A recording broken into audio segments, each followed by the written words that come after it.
Oui, des taux, de la conjoncture, tout ça, oui. Dur, hein.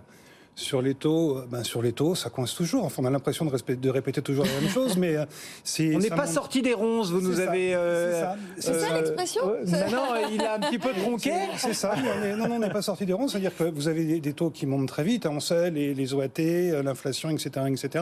Et puis cette barrière du taux de l'usure qui fait que quand les banques prêtent, elles prêtent en dessous du taux d'usure qu'on ne peut pas dépasser. Donc, comme le refinancement est beaucoup plus cher que les taux qu'elles pratiquent, c'est pas rentable.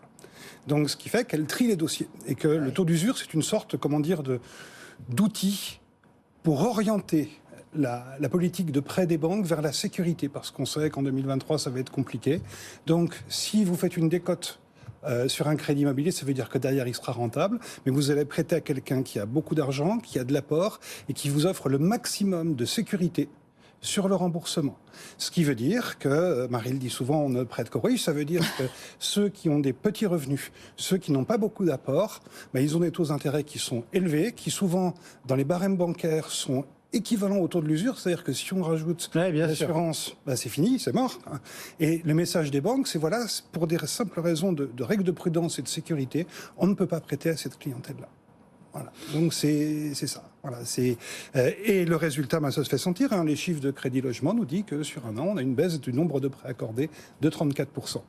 Mais c'est un vrai sujet, hein, surtout quand on voit que les taux, effectivement, là, à l'écran, on avait les chiffres d'Empruntis, le courtier Empruntis qui s'affichait, et qu'on voit que maintenant, alors effectivement, c'est pas la moyenne, c'est les taux max, mais vous avez quand même certaines banques qui vous proposent du plus de 3% sur 20 ans. Donc, ils savent pertinemment, le banquier, quand il vous propose ça, c'est pertinemment qu'avec un taux d'usure à 3,05, ça passera pas. C'est juste qu'il veut pas vous dire dehors. C'est exactement ça, c'est une façon à peu près polie de vous dire, c'est pas possible, faut partir. Oui. Le système est ainsi fait qu'aujourd'hui, nous ne pouvons pas prendre le risque de vous prêter de l'argent.